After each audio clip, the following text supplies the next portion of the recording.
আসসালামু আলাইকুম। কদমতলা পূর্ব বাসাবো school and college কর্তৃক আয়োজিত অনলাইন ক্লাসে শিক্ষার্থীদের স্বাগতম। আমি শারমিন ইসলাম, সহকারী শিক্ষক, কদমতলা পূর্ব বাসাবো স্কুল অ্যান্ড কলেজ। শিক্ষার্থীরা, আশা করি তোমরা সবাই ভালো আছো। আজকে আমি নবম ও দশম শ্রেণীর সাধারণ বিজ্ঞান বিষয়ের দ্বাদশ অধ্যায় প্রাথমিক জীবনের তড়িৎ নিয়ে আলোচনা করব। শক্তির নানা রূপের মধ্যে তড়িৎ বা বিদ্যুৎ শক্তি এমন এক ধরনের শক্তি যা দিয়ে আমরা আমাদের প্রাথমিক জীবনে সবচেয়ে গুরুত্বপূর্ণ কাজ করে থাকি। এই বিদ্যুৎ শক্তির সাহায্যে আমরা আলো, পাখা, রেডিও, ফ্রিজ, টিভি বা কম্পিউটার চালাই। প্রথমে দেখি তড়িৎ বর্তনী কী। বিদ্যুৎ প্রবাহ চলার নির্দিষ্ট পথকে তড়িৎ বর্তনী বলা হয়। ছবিটা যদি একটু খেয়াল করি, এখানে একটা বাল্ব আছে, এখানে বিদ্যুতের উৎস অর্থাৎ ব্যাটারি আছে। এই ব্যাটারির পজিটিভ প্রান্ত থেকে একটি তার বাল্বের একটা প্রান্তের সাথে যুক্ত আছে এবং বাল্বের অন্য প্রান্ত থেকে তারটা গেছে ব্যাটারি নেগেটিভ প্রান্তের সাথে। এই যে ব্যাটারির পজিটিভ অংশ থেকে নেগেটিভ অংশ পর্যন্ত, অর্থাৎ পজিটিভ প্রান্ত থেকে নেগেটিভ প্রান্ত পর্যন্ত বিদ্যুৎ প্রবাহের সম্পূর্ণ পথই হচ্ছে তড়িৎ বর্তনী। এই বর্তনীতে বাল্ব, ব্যাটারি, তার দিয়ে একে অপরের সাথে যুক্ত করা হয়েছে। এগুলি যখন যুক্ত করা হয় তখনই তড়িৎ বর্তনী তৈরি হয়। এরপরে দেখি আমরা তড়িৎ বর্তনী কিছু প্রতীক নিয়ে সম্পর্কে জানি। প্রথমে আসে কোষ। কোষের দুইটা এই প্রতীকটা দেওয়া হয় এইভাবে, একটা বড় অংশ থাকে, একটা ছোট রেখা থাকে। তো বড় যে রেখাটা এটা হচ্ছে পজিটিভ প্রান্ত, এটা হচ্ছে ছোটটা হচ্ছে নেগেটিভ প্রান্ত। এটা হচ্ছে কোষ, অর্থাৎ তড়িৎ উৎসকে প্রকাশ করা হয় এই প্রতীকের সাহায্যে। এরপর হচ্ছে ব্যাটারি। একাধিক কোষের সমন্বয়কে ব্যাটারি বলা হয়।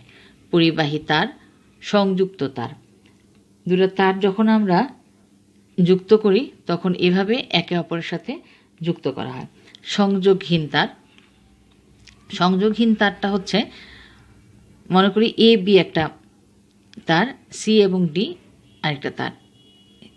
সি ও ডি তারকে যখন এ বি তারের উপর দেওয়া হয়, অর্থাৎ এক্ষেত্রে সি এবং ডি এর সাথে এ ও বি এর কোনো সংযোগ থাকবে না, এটাই হচ্ছে সংযোগহীন তার। এরপরে আসো একমুখী সুইচ। এই একমুখী সুইচ দিয়ে আমরা বিদ্যুৎ অন অফ করতে পারি এই প্রতীক ব্যবহার করে। দ্বিমুখী সুইচ, রোধ, পরিবর্তনশীল রোধ। পরিবর্তনশীল রোধের এখানে যে একটা অ্যারো চিহ্ন আছে, অ্যারো চিহ্ন দিয়ে বোঝায় যে এই রোধের মান পরিবর্তন হতে পারে। এরপর হচ্ছে এসি তড়িৎ উৎস, যেটা আমাদের বাসা বাড়িতে সকেটগুলোতে থাকে। গ্যালভানোমিটার, তড়িতের উপস্থিতি আছে না নাই তা বোঝার জন্য এই গ্যালভানোমিটার ব্যবহার করা হয়। এরপর হচ্ছে অ্যামিটার। তড়িৎ প্রবাহ মাপার জন্য এই অ্যামিটার ব্যবহার করা হয়। ভোল্টমিটার, বিভব পার্থক্য পরিমাপের জন্য ভোল্টমিটার ব্যবহার করা হয়। এরপরে আছে ভূসংযোগ ধারক। এরপরে দেখো, এই প্রতীক ব্যবহার করে আমরা একটা তড়িৎ বর্তনী আঁকতে পারি। অর্থাৎ এই তড়িৎ বর্তনী যদি আঁকা থাকে তাহলে আমাদের তড়িৎ সংযোগ দেওয়াটা অনেক সহজ হয়। এটা একটা বাল্ব, অ্যামিটার, ব্যাটারি। এই ব্যাটারির পজিটিভ প্রান্ত গেছে বাল্বের একটা প্রান্তে, বাল্বের একটা প্রান্ত থেকে যাবে অ্যামিটার, এরপর অ্যামিটার থেকে চাবিতে, চাবি থেকে আসবে ব্যাটারি নেগেটিভ প্রান্তে। এভাবে আমরা প্রতীক ব্যবহার করে যদি অঙ্কন করা হয় তড়িৎ বর্তনীটা, সেক্ষেত্রে বর্তনী সংযোগ করা অনেক সহজ হবে। এরপর দেখি ব্যাটারি কার্যক্রম। একটা ব্যাটারির তিনটা অংশ থাকে, অ্যানোড, ক্যাথোড, ইলেকট্রোলাইট। অ্যানোড হচ্ছে একটা পেন্সিল ব্যাটারি, যদি দেখি ধরে নিই এটা একটা পেন্সিল ব্যাটারি। এই পেন্সিল ব্যাটারির উপরে টুপির মতো যে অংশটা হচ্ছে সেটা হচ্ছে অ্যানোড। এরপর যে অংশটা পজিটিভ অংশ ধরা হয়। এরপরে আসো ক্যাথোড। ব্যাটারির অর্থাৎ পেন্সিল ব্যাটারির নিচের যে অংশটা সেটা হচ্ছে ক্যাথোড হিসেবে কাজ করে এবং এই অংশটা হচ্ছে ঋণাত্মক। এরপরে ইলেকট্রোলাইট। ইলেকট্রোলাইট হচ্ছে ব্যাটারির ভিতরে অবস্থিত রাসায়নিক পদার্থ, এবং যেটা এই রাসায়নিক পদার্থ ব্যাটারির কার্যক্রমে সাহায্য করে। ব্যাটারিতে যে রাসায়নিক পদার্থ থাকে সেই রাসায়নিক পদার্থের কারণে ব্যাটারিতে রাসায়নিক বিক্রিয়া হয় এবং যে রাসায়নিক বিক্রিয়ায় অ্যানোড থেকে ইলেকট্রন সরিয়ে কোথায় জমা হয়? ক্যাথোডে জমা হয়।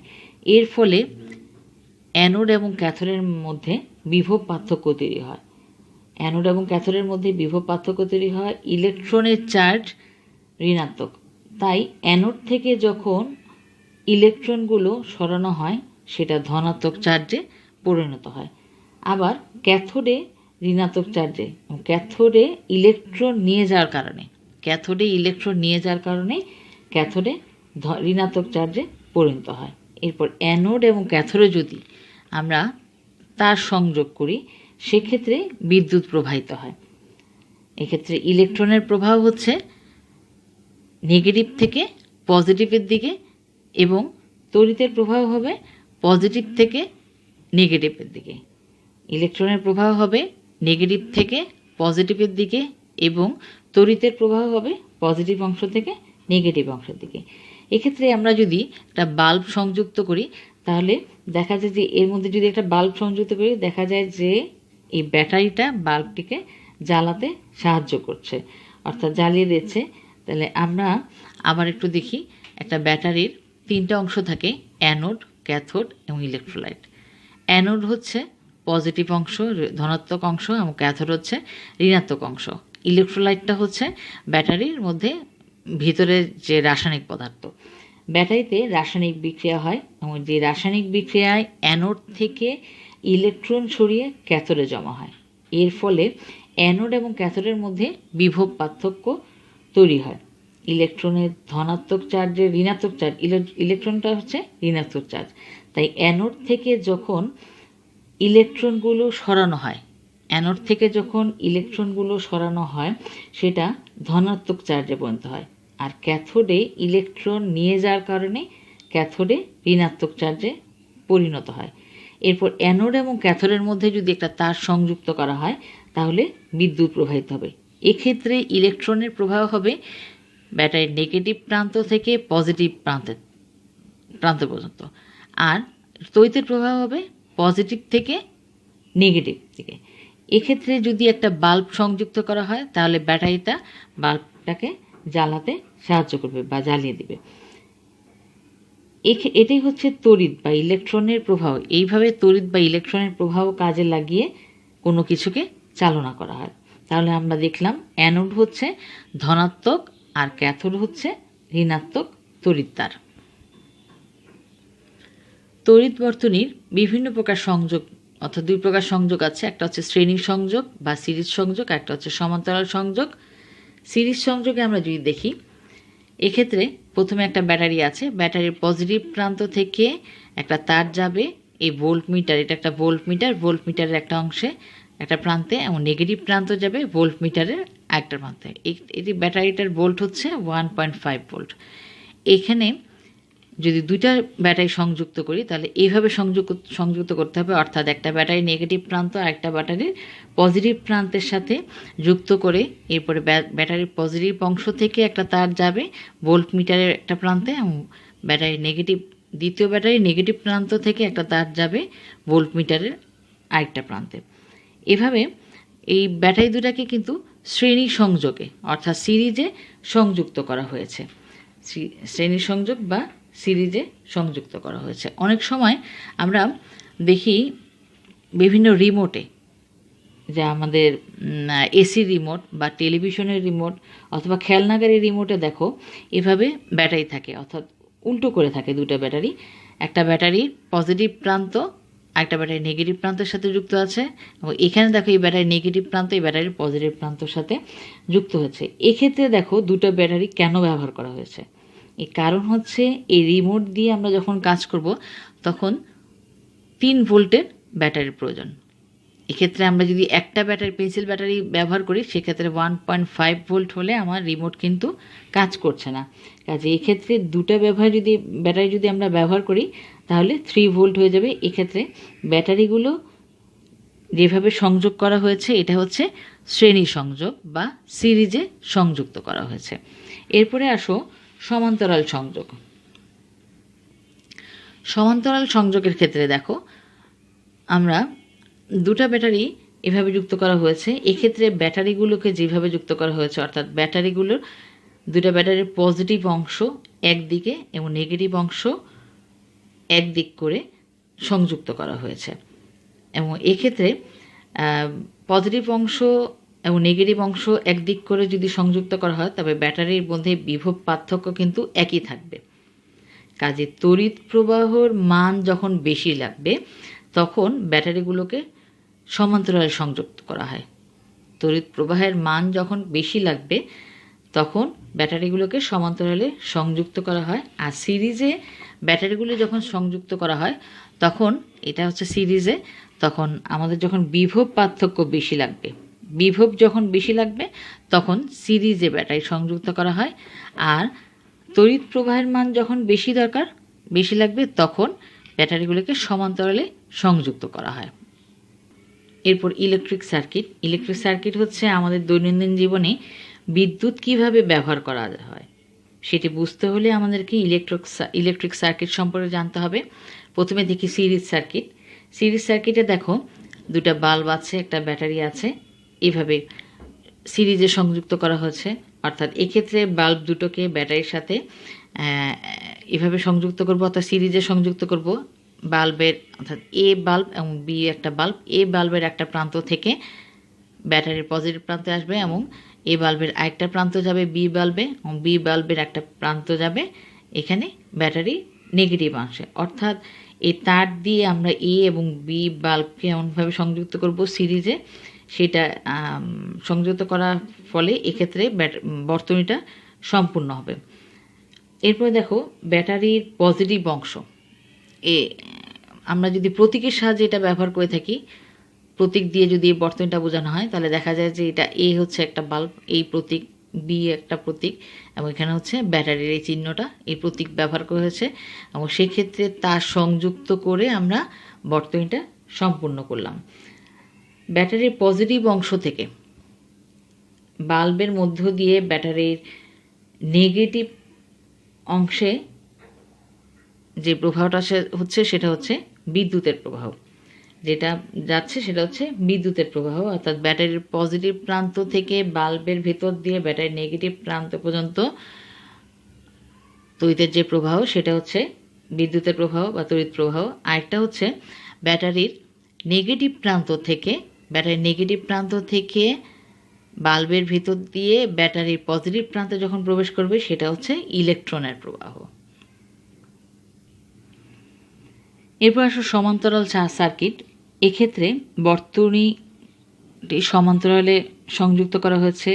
এক্ষেত্রে দেখো বর্তনীর এটা দুটা বাল্বের একই দিক একসাথে যুক্ত করে ব্যাটারির পজিটিভ অংশের সাথে যুক্ত করা হয়েছে এবং তারপরে বাল্বের দুটার অন্য প্রান্ত একসাথে করে ব্যাটারির নেগেটিভ অংশের সাথে যুক্ত করা হয়েছে।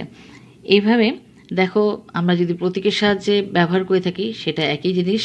এটা এ বাল্ব, এটা বি বাল্ব, এ এবং বি বাল্বের একটা প্রান্ত একসাথে করে ব্যাটারির পজিটিভ প্রান্তের সাথে যুক্ত করা হয়েছে এবং এদিকে একসাথে করে ব্যাটারি নেগেটিভ প্রান্তের সাথে যুক্ত করা হয়েছে। এক্ষেত্রে খেয়াল করো যে বর্তনী যন্ত্রগুলো দুই প্রান্ত যদি একটি বিন্দুতে সংযুক্ত করা হয়, দুইটা প্রান্ত যদি একটি বিন্দুতে সংযুক্ত করা হয় তবে সেটা হবে সমান্তরাল সংযোগ। আবার বলি, বর্তনীর যন্ত্রগুলির দুইটা প্রান্ত যদি একটি বিন্দুতে সংযুক্ত করা থাকে তবে সেটা হবে বর্তনীর সমান্তরাল সংযোগ। দৈনন্দিন জীবনে সিরিজ বর্তনী অর্থাৎ এক্ষেত্রে তড়িৎ প্রবাহের মান একই থাকে। সিরিজে যখন সংযুক্ত করা হয় তড়িৎ প্রবাহের মান একই থাকবে এবং বিভব পার্থক্য থাকে ভিন্ন। সিরিজ বর্তনীর সুবিধা হচ্ছে একটি সুইচ ব্যবহার করে আমরা একের অধিক দুইটা বা তিনটা বাল্ব বা যে কোনো ইলেকট্রনিক যন্ত্রপাতি আমরা চালাতে পারি। আর অসুবিধাটা হচ্ছে দুটি বা তিনটি বাল্ব যখন লাগানো হয় বিদ্যুৎ প্রবাহ আনুপাতিকভাবে কমে আসবে, উজ্জ্বলতা কম হবে। সিরিজ সার্কিটের সুইচ যখন অফ করা হয় একটা সুইচের মাধ্যমে যেহেতু বাল্বগুলি জ্বালানো থাকে, কাজেই একটা সুইচের মাধ্যমে আমরা যখন নিভানো হয় সবগুলি একসাথে নিভে যাবে। আবার নষ্ট হয়ে গেলে, একটা সংযোগ যদি নষ্ট হয়ে যায় তাহলে বাকি লাইটগুলি বা অন্য ইলেকট্রনিক যন্ত্রপাতিগুলি আর জ্বলবে না। সমান্তরাল সার্কিটের ক্ষেত্রে দেখো, প্রতিটি বাল্বের জন্য সমান্তরাল সার্কিটের ক্ষেত্রে দেখো, সমান্তরাল সার্কিটে আমরা যতগুলো বাল্ব লাগাই না কেন সবগুলো দুই প্রান্তেই ব্যাটারির সেল থেকে সমানভাবে বিভব পার্থক্য প্রয়োগ করা হয় বলে সবগুলো বাল্ব সমানভাবে সমান উজ্জ্বলতায় জ্বলবে। অর্থাৎ এই সার্কিটে প্রত্যেকটা বাল্বের জন্য আলাদা আলাদা সুইচ ব্যবহার করা হয়েছে, যার জন্য আমাদের একটা সুইচের মাধ্যমে আমি একটি বাল্বই বন্ধ করতে পারবো বা অন করতে পারবো। এক্ষেত্রে একটা সংযোগ যদি বিচ্ছিন্ন হয়ে যায় অন্যটা সমানভাবে জ্বলবে। সমান্তরাল সংযোগে তড়িৎ প্রবাহ ভাগ হয়ে যায় এবং বিভব পার্থক্য একই থাকে। সমান্তরাল সংযোগে তড়িৎ প্রবাহটা ভাগ হয়ে যায়। আমাদের বাসাবাড়িতে বিদ্যুৎ প্রবাহ এই সমান্তরাল সার্কিটেই সংযুক্ত করা থাকে। হাউস ওয়্যারিংয়ে আমরা এসি উৎস ব্যবহার করে থাকি। বাসাবাড়িতে আমরা সাধারণত সমান্তরাল বর্তনী ব্যবহার করে থাকি। আমাদের প্রত্যেকটা যন্ত্রাংশের জন্য আলাদা আলাদা সুইচ থাকে। হাউস ওয়্যারিং লক্ষ্য করলে দেখা যাবে যে আমরা যদি এই প্রবাহ চিত্রটা একটু দেখি, হাউস ওয়্যারিংয়ে আমরা সাধারণত দুটো তার ব্যবহার করে থাকি। একটা হচ্ছে লাল তার, আরেকটা হচ্ছে কালো তার। লাল তারে বিদ্যুৎ ভোল্টেজ থাকে, অর্থাৎ এটা জীবন্ত তার, আর কালো তারটা হচ্ছে নিরপেক্ষ, এর মধ্যে কোনো তড়িৎ ভোল্টেজ থাকে না, যেটা মাটির সাথে সংযোগ করে দেওয়া হয়। এই হাউস ওয়্যারিংয়ের ক্ষেত্রে আমরা যদি প্রবাহ চিত্রটা একটু খেয়াল করি, প্রথমে আছে মিটার, মেইন সুইচ, এরপরে ডিস্ট্রিবিউশন বক্স, ফিউজ বা সার্কিট ব্রেকার। তার দুটো কোথায় যাবে? প্রথমে মিটারে যাবে। মিটারে যাওয়ার পরে অর্থাৎ আমাদের বাড়িতে কি পরিমাণে বিদ্যুৎ খরচ হচ্ছে সেটা মিটারে লিপিবদ্ধ থাকে। এরপরে মিটার থেকে যাবে মেইন সুইচে। এই সুইচের সাহায্যে যে কোনো ধরনের দুর্ঘটনা এড়ানো সম্ভব। অর্থাৎ বিদ্যুতের যদি কোনো সমস্যা হয় তাহলে মেইন সুইচ অফ করে দিলে বিদ্যুৎ সরবরাহ বন্ধ হয়ে যাবে। এরপরে যাবে মেইন সুইচ থেকে যাবে ডিস্ট্রিবিউশন বক্সে। এখান থেকে বিভিন্ন শাখা লাইনে বিভক্ত হয়ে সব কটা রুমে চলে যাবে। তারটা কোথায় যাবে? সব কটা রুমে সার্কিট বক্সে যাবে।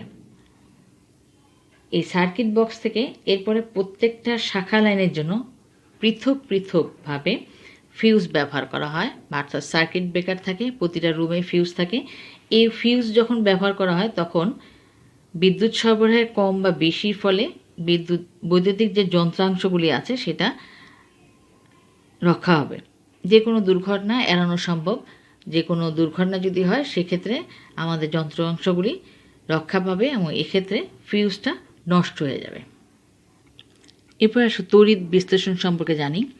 কোনো দ্রবণের মধ্যে দিয়ে তড়িৎ প্রবাহিত করে অণুগুলো ধনাত্মক ও ঋণাত্মক আয়নে বিভক্ত করার প্রক্রিয়াকে বলা হয় তড়িৎ বিশ্লেষণ। অর্থাৎ কোনো দ্রবণের মধ্যে দিয়ে যখন তড়িৎ ধরে নিই এটা একটা বিকার, এর মধ্যে পানি আছে, এই পানির মধ্যে আমি যদি কোনো দ্রবণ ব্যবহার করা কোনো পদার্থ মিশ্রিত করা থাকে এবং এক্ষেত্রে এর মধ্যে যদি তড়িৎ প্রবাহ চালনা করা হয় তাহলে দেখা যায় যে এই দ্রবণের মধ্যে দিয়ে যখন তড়িৎ প্রবাহ চালনা করা হয় তখন এই দ্রবণের মধ্যে যে অণুগুলো আছে তা ধনাত্মক এবং ঋণাত্মক আয়নে বিভক্ত হয়ে যায়। এই ধনাত্মক এবং ঋণাত্মক আয়নে বিভক্ত করার প্রক্রিয়াটাই হচ্ছে তড়িৎ বিশ্লেষণ। যে দ্রব্যকে ভেঙে, এখানে যে দ্রব্য ব্যবহার করা হয়েছে, যে দ্রব্যকে ভেঙে ধনাত্মক ও ঋণাত্মক আয়নে বিভক্ত করা হয় সেই দ্রব্যকে বলা হয় তড়িৎ বিশ্লেষ্য পদার্থ। যেই দ্রব্যকে ভেঙে ধনাত্মক ও ঋণাত্মক আয়নে বিভক্ত করা হয় সেই দ্রব্যকে বলা হয় তড়িৎ বিশ্লেষ্য পদার্থ। যেমন sulphuric acid, nitric acid, copper sulphate, silver nitrate, sodium hydroxide. এগুলি হচ্ছে তড়িৎ বিশ্লেষক পদার্থ। এই তড়িৎ বিশ্লেষক পদার্থ যখন এর মধ্যে তড়িৎ অর্থাৎ ভাঙা হয় তখন কি হয় দেখো, সালফুরিক অ্যাসিড ভেঙে কি উৎপন্ন হয়, 2H+ সালফেট মাইনাস মাইনাস অর্থাৎ SO4 মাইনাস মাইনাস উৎপন্ন আয়নে বিভক্ত হয়ে যায়। Nitric acid H+ NO3 minus, copper sulphate Cu++ SO4 minus minus আয়নে বিভক্ত হয়ে যায়। Silver nitrate silver plus nitrate NO3 minus উৎপন্ন হয়। সোডিয়াম হাইড্রোক্সাইড Na+OH মাইনাস আয়নে বিভক্ত হয়ে যায়। এরপর আমরা দেখি তুতের দ্রবণের তড়িৎ বিশ্লেষণের ব্যাখ্যা। এক্ষেত্রে তুতের রাসায়নিক সংকেতটা হচ্ছে কপার সালফেট 5 অণু পানি। তুতের তড়িৎ বিশ্লেষণ করার জন্য প্রথমে একটা কাচের পাত্র নেই। এই কাচের পাত্রে কিছু পরিমাণ পানি নিয়ে এর মধ্যে কপার সালফেট দ্রবণ মিশ্রিত করি। দুটো তামার পাত নেই। এই তামার পাত দুটোকে দ্রবণে ডুবিয়ে ব্যাটারি সংযোগ করি। এই তামার পাত দুটোকে দ্রবণে ডুবিয়ে ব্যাটারিটা যদি সংযোগ করি এবং যখন সুইচটা অন করা হয় তখন এর মধ্যে তড়িৎ বিশ্লেষণের ফলে কপার সালফেট দুটি আয়নে বিভক্ত হয়ে যায়। কপার এবং সালফেট দুটি আয়নে বিভক্ত হয়ে যায়। এখানে যে দুটি তড়িৎদ্বার আছে সেই দুটি, সেটা হচ্ছে তামার পাত। একটি হচ্ছে পজিটিভ প্রান্ত যেটা অ্যানোড হিসেবে কাজ করে, আরেকটি হচ্ছে নেগেটিভ প্রান্ত যেটা ক্যাথোড হিসেবে কাজ করে। তড়িৎ বিশ্লেষণের ফলে কপার সালফেট দুটি আয়নে বিভক্ত হয়ে যায়। এক্ষেত্রে Cu++ আয়নগুলো ক্যাথোডে গিয়ে দুটি ইলেকট্রন গ্রহণ করবে এবং নিস্তরিত তামায় পরিণত হবে। তারপরে সেটা কপারে গিয়ে অর্থাৎ সেটা ক্যাথোডে জমা হবে। অন্যদিকে সালফেট আয়নগুলো অ্যানোড দ্বারা আকৃষ্ট হয়ে সেখানে দুটি ইলেকট্রন ত্যাগ করে নিস্তরিত হবে এবং সেই সালফেট আয়নগুলো দ্রবণে মিশে কপার থেকে ইলেকট্রন গ্রহণ করে পুনরায় কপার সালফেটে পরিণত হবে বা কপার সালফেট উৎপন্ন করবে। এখানে দেখো, কপার সালফেট যখন উৎপন্ন হবে দেখা যায় যে দ্রবণ থেকে যে পরিমাণে কপার ক্যাথোডে জমা হচ্ছে ঠিক সেই পরিমাণে কপার আবার অ্যানোড থেকে দ্রবণে চলে আসছে। দ্রবণ থেকে যে পরিমাণ কপার ক্যাথোডে জমা হচ্ছে ঠিক সেই পরিমাণ কপার অ্যানোড থেকে দ্রবণে চলে আসছে। যদি আমরা তামার পরিবর্তে অন্য কোনো ধাতু নেই তাহলে দেখা যায় যে ক্যাথোডে আর কপার জমা হবে না, অর্থাৎ এক্ষেত্রে সালফুরিক অ্যাসিড উৎপন্ন হবে এবং অক্সিজেন গ্যাস নির্গত হবে, ফলে দ্রবণের ঘনত্ব ধীরে ধীরে কমে আসবে। শিক্ষার্থীরা, আমরা যদি আবার একটু দেখি তুতের দ্রবণের তড়িৎ বিশ্লেষণের ব্যাখ্যাটা যদি আবার একটু পড়ি। প্রথমে একটা বিকার নেই। এই বিকারে কাচের পাত্রে কিছু পরিমাণে পানি নেই এবং এর মধ্যে কপার সালফেট দ্রবণ মিশ্রিত করি। দুটা তামার পাত দ্রবণে ডুবিয়ে এর মধ্যে ব্যাটারি সংযোগ করি এবং এক্ষেত্রে যখন ব্যাটারি সংযোগ করা হয়, সুইচটা অন করা হয়, তখন কপার সালফেটটা কী হবে, ভেঙে দুটা আয়নে বিভক্ত হয়ে যায়।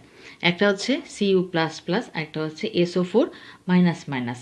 এখানে যে দুটি তামার পাত ব্যবহার করা হয়েছে, যে তড়িৎদ্বার ব্যবহার করা হয়েছে, একটা হচ্ছে পজিটিভ প্রান্ত, একটা হচ্ছে নেগেটিভ প্রান্ত। তড়িৎ বিশ্লেষণের ফলে কপার সালফেটটা দুটি আয়নে বিভক্ত হয়ে যায়।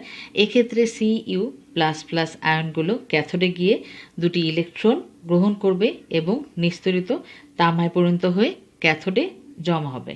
অন্যদিকে সালফেট আয়নগুলো অ্যানোড দ্বারা আকৃষ্ট হয়ে সেখান থেকে দুটি ইলেকট্রন ত্যাগ করে কী হবে, নিস্তরিত হবে এবং এই সালফেট আয়নগুলো দ্রবণে মিশে গিয়ে কপার থেকে ইলেকট্রন গ্রহণ করে পুনরায় কপার সালফেট দ্রবণে পরিণত হবে।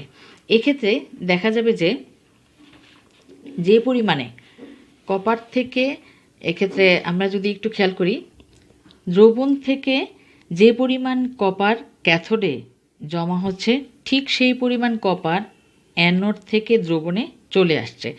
আমরা যদি তামার পরিবর্তে অন্য কোনো ধাতু ব্যবহার করি তাহলে সেক্ষেত্রে ক্যাথোডে আর কপার জমা হতো না এবং এক্ষেত্রে সালফুরিক অ্যাসিড উৎপন্ন হতো এবং অক্সিজেন গ্যাস নির্গত হয়ে যেত, ফলে দ্রবণের ঘনত্ব ধীরে ধীরে কমে যেত। তাহলে শিক্ষার্থীরা, আশা করি তোমরা সবাই বুঝতে পেরেছ। আজকে আমরা যে অংশগুলি পড়লাম, প্রাথমিক জীবনের তড়িতের, যে এই তড়িতের বিভিন্ন প্রতীক সম্পর্কে জানলাম, যে সিরিজ বর্তনী সম্পর্কে জানলাম, একটা সিরিজ বর্তনী, সমান্তরাল বর্তনী, বিভিন্ন সার্কিট সম্পর্কে জানলাম, যে আমাদের বাসা বাড়িতে কোন ধরনের সার্কিট ব্যবহার করা হয়, কোন ধরনের বর্তনী ব্যবহার করা হয়। আশা করি তোমরা সবাই বুঝতে পেরেছ। আজকে এই পর্যন্তই। ভালো থেকো। আল্লাহ হাফেজ।